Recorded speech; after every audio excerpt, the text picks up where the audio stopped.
Yes, welcome back. We are back on the Ohm's law, coming from series resistors and parallel resistors. Now there is Ohm's law. Ohm's law, there are normally four things that we'll be dealing with, and normally will be the definition, the equation, the graph, and ohmic and non-ohmic conductors. Now let's start with the definition.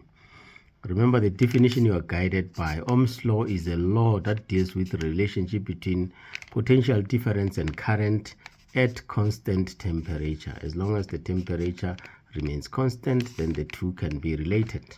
Therefore, the definition of Ohm's law will say the current flowing in a conductor,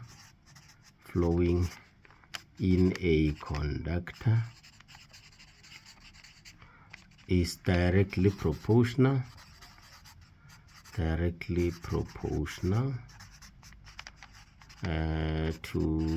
the potential difference in the conductor.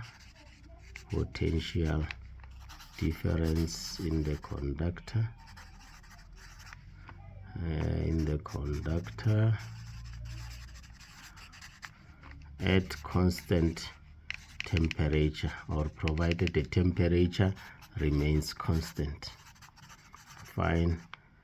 The Ohm's law equation. The equation for Ohm's law then becomes R equals to V over I. Remember, in the lower grade, we even were tempted to have this type of a triangle, which used to make our life very easy, to say R equals to V over I. So this is the case. V equals to IR, I equals to V over R equals to V over I. So that's about the triangle. And then out of this Ohm's law, we come up with two graphs. There are two graphs that normally represent Ohm's law. We will be having V and I. This V and I will have the graph, and then also V and I and V, then having this. Now you should know that in this case, the slope of this line, which is your delta V over delta I, represent the resistance of the metal wire. You can see V over I equals to R. But in this case, now the slope will be now delta I over delta V, which will represent the inverse of the resistance of the metal wire. So be careful in this case, because we can come up with a question and say, let's say, for example, in this case, I just make it this one to say I've got I and V, to say I've got these two metals. This one is the wires, two wires A and B. Now maybe I can just say one, which metal has got the higher resistance. Is a resistance of A higher than B? That's the first question. The second question I'm going to say, is A thicker than B? Now answering these two questions, you know that, okay, fine, the slope here is the inverse of the resistance. Now equals to the 1 over R. No problem then, which means that now the one with the higher resistance will be the one with the smaller slope. Therefore B will be, so A is not higher than, the resistance of A is not higher than B, but B is higher than A. Therefore the answer will be no. The opposite is the case. In this one, the question of thickness, we go back to the grade 10 to say the thicker the wire, the smaller the resistance. Therefore, in simple terms, they are saying now, is the resistance of A smaller than B? The question will be yes. In this case, it will be correct to say A, because it's having the greater slope.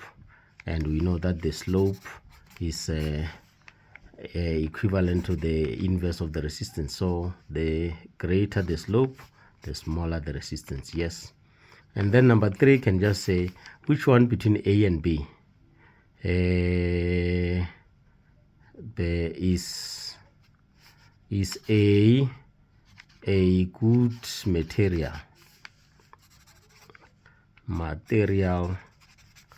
for a heater. So can A be a good material for an element of a heater?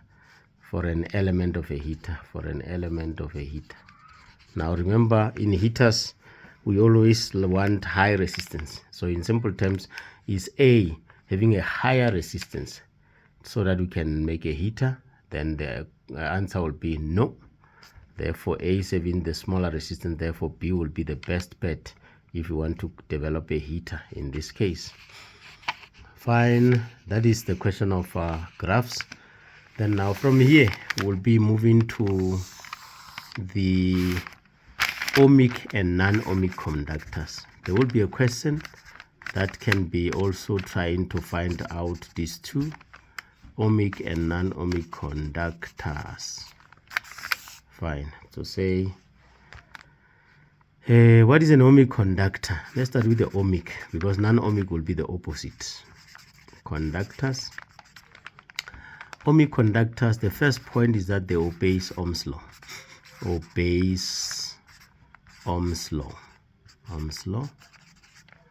And then the second one will be, now in this case it means that now if it obeys Ohm's law, means that if I can draw a graph V against I will have a straight line like this cutting through the origin.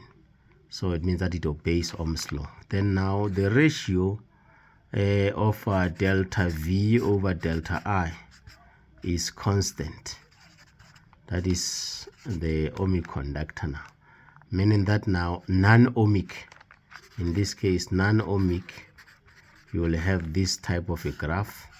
If it's non-ohmic V and I, you can have this graph, or V and I, you can have maybe a J shape, as long as the slope is not constant or the two are not directly proportional. So that is about ohmic and non-ohmic conductors now. So in some cases you will be asked to use the Ohm's law. Let's say, for example, I'm just giving you an example here. I've got a 3 ohm resistor, and then the voltage is V, and then the current flowing here is said to be 2 amperes. They say calculate the reading on the voltmeter. Or I can be given another one to say you are given this. This is 6 ohm resistor, and this is maybe voltage which reads 9 volts. Now they say find the reading on the ammeter. So you can do that. So because in Ohm's law you can be because it's about 3: current, resistance, and voltage. If you're given any 2, you can calculate the third one. Like in this case, if you look at the first example and the second one. In the first example, then we can say, oh fine, R equals to V over I. So we are calculating the voltage. Resistance is 3. The voltage we don't know. The current is 2. Therefore, it means that the voltage will be 6 volts. That's how it is. And then the second one will be again you are using R equals to V over I. R equals to V over I, then the resistance will be 6. And then the voltage is given is 9. And the current is I. Therefore, I will be the same as, if you divide this one now, we'll find that now it will be something like 1,5 amperes. So I think that will be the simple examples of utilization of Ohm's law in a circuit whereby resistance and current is given. You can find the voltage, or whereby the voltage and the resistance is given. You can find the ammeter reading. So I think in a nutshell, that's about Ohm's law for now. Then the next stop will be where we are dealing with the energy dissipation and the power dissipation in a circuit. How are we going to deal with that one? Once we pass that, then we can come to the level of grade 12, where now we are dealing with the EMF and the internal resistance. Until the next session, let's pause here for now. Thank you.